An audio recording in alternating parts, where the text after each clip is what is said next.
Alright, what's up guys, it's Heat. Welcome to the first video in the Path of Exile How to Defense video series. So basically the series is going to be several videos on all the knowledge that I have about defense and Path of Exile, so you can utilize it to the best of your ability and create a really good character in terms of defense. And I'm going to start out with some basic videos and then work my way into the more advanced mechanics of how defense works in Path of Exile. So this first video, I'm going to start out with some of the basics, and I'm going to talk about life, I'm going to talk about block, and then lastly I'm going to talk about resistances. Alright, so let's start off with life.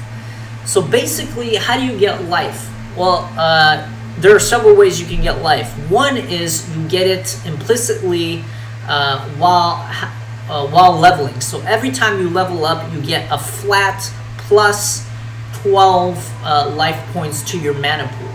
So that's one way to get life. The other way to get life is off your gear. So basically, if you take a look at these gloves, you have a flat 86% life on these gloves. And I think the game technically calls it a local rating, but I like to call it flat. So just bear with me on that one.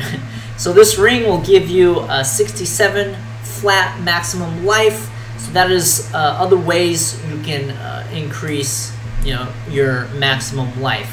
How do you scale it? Well, the way you scale it is obviously off the tree. So for example, this passive right here, Herbalism, will give you 10% increased maximum life. So whatever your total flat life is, it'll increase it by 10%. So actually Herbalism is really good.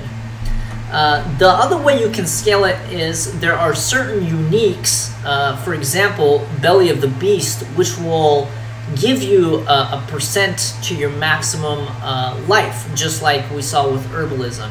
Now you can get that on the chest, the Belly of the Beast, and I believe there are some belts that will also give you a percentage to your maximum life. So those are the ways that you can gain life and scale it.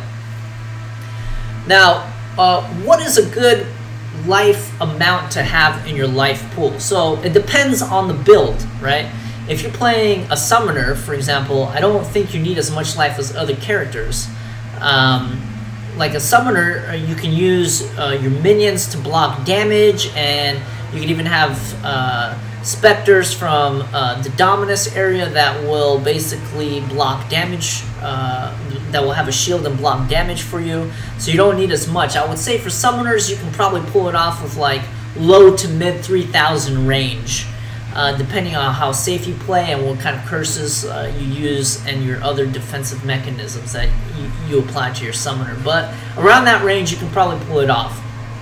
Now, for every other character, I would probably say for a normal character, you probably want to be in at least the low 4,000 range, because what that does, in my opinion, is it gives you, first of all, it lets you tank at least one giant hit, but it also, at that range, gives you enough time to react to like massive incoming damage or spike damage. So I think that's a pretty good area to be in. Now, if you want to be tanky, I would say probably around 5,000 is enough. Anything more than that, you're probably wasting passives that you can otherwise spend on DPS. And sometimes you can have DPS be a form of defense, right? Depending on how you play, you kill things before it gets to you. But yeah, that's what I think about life and kind of how it works. Alright, so let's talk about block now. So briefly, how does it work? Basically, if you have a block percentage, you have a percent to block. For example, if your block percentage is 25, you have a 25% chance. I think it's completely randomized, completely RNG based, to actually block and attack. Now, note that you will not block spell damage unless it specifically says that you have X% chance to block spell damage. So that's very important to note. How do you get block? Well, one way you can get block is off gear. So for example, shields will have block. This shield, for example, has 31% chance to block, and mods like the shield have right there, like 5% additional chance to block, will also increase your block chance. For example, this does not have an additional chance to block, 26%. It only has the implicit 26%. So that's one way to get it.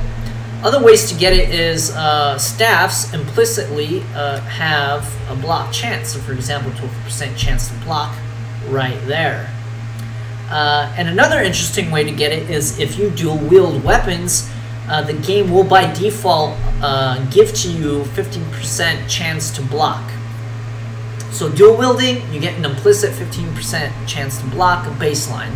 Now you can increase that dual wielding block chance by passives through the tree, and I think there are some unique weapons that will also increase that that mod. The other way you can get normal block is again passives on the tree, 2% chance to block with shields. You can also roll block chance by using Vol Orbs, and you can corrupt amulets to have, I think, up to 4% block chance, so that's really good. Alright, so if you want to, let's talk about blocking spells. So most of the passives on the tree will just have block chance applied to attacks. There are very few passives, but there are some, like Mind Barrier, that will give you 5% additional chance to block spells with shields.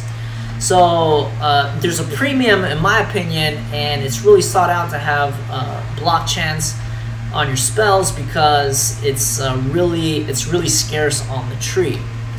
The other way you can get spell block is through a mod, which I will show you here on unique items. So for example, Sappho's Frame right here, the very first line, 74% of block chance applied to spells. So basically whatever your block percentage is, you multiply that times 0.74, and then basically that is what the percent you'll have a chance to block spells, whatever that percentage is. So that's a really good one. The last way you can get block chance is through a gem called Tempest Shield, which I unfortunately don't have in my inventory, but you can look it up. That gem will reserve mana, and it will allow you to block. It gives you 4% chance to block. One thing to note is that block chance is capped at 75%, so you can't exceed it, with the exception of unique items such as, I think maybe the Anvil will increase your maximum chance to block by something like 10%, so you can increase that threshold by 10% and you'll be at 85%. Alright, so that's block. Alright, so the last one we're going to talk about is resistances. So resistances are really important because there's a lot of elemental damage, there's a lot of spell damage in the game, and you want to have really good resistances because what that does is it mitigates the damage that you receive from those particular damage sources. The way to get resistances is from gear. So for example, this pair of gloves will gave me 14% and 22%, and then this belt gives you 40%. So that's one way. The other way, obviously, is the tree. Something like Sentinel will give you 10% to all elemental resistances. Now, one thing to note is just like block chance, there is a cap to the maximum resistance that you can have, which is 75%.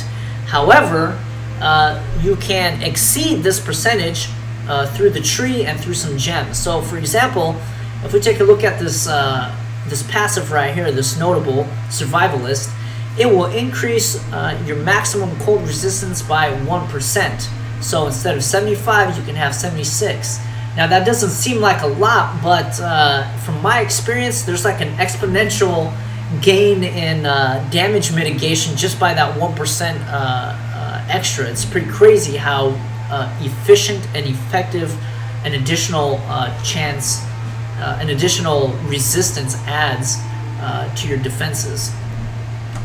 Now you can also get defenses through gems. You can get resistances through gems, excuse me, like Purity of Lightning. So for example, Purity of Lightning will give you an additional 37% chance at level 18 and an additional 3% to your maximum lightning res. So for example, right now, if I were to equip this gem and use it, I would get 3%, and if I had a passive like a natural calm, it would give me 1%, so it would put me up to 4. So it's pretty crazy. Now the other way that you can increase it is by passives such as aura effect, right? If you're using aura, like the Purity of Lightning, you can get an extra 6% chance, so it increases your maximum and the non-maximum value of the resistances that it offers. Now, the last way to get elemental resistances is through a gem called Enduring Cry, which gives you endurance charges. By default, if we look, every single endurance charge will give you 4% to elemental resistances. So if you constantly have, for example, 7 endurance charges on your character at all time, you will have sometimes 28% maximum resistances. Now, one thing to note is that there is a resistance which is not considered elemental, and that is chaos resistance.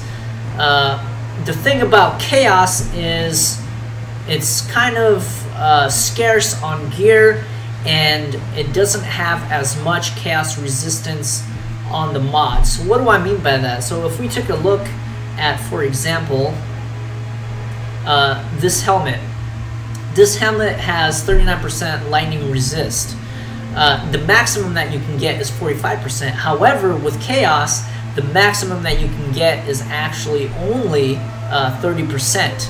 So it doesn't appear as often, and you can't have as much of it. So therefore, I think it's kind of like a premium in this game.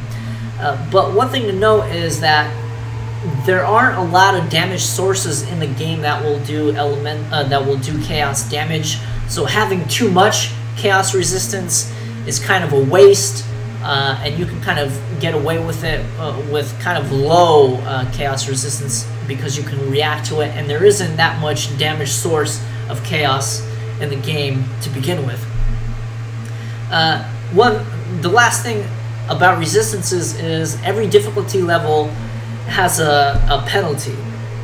On normal, there is no penalty, but when you move to cruel, all your resistances have a negative 20% to them, and then on merciless, there will be a negative 60%. So you gotta compensate an extra 60% to reach your capped elemental resistances.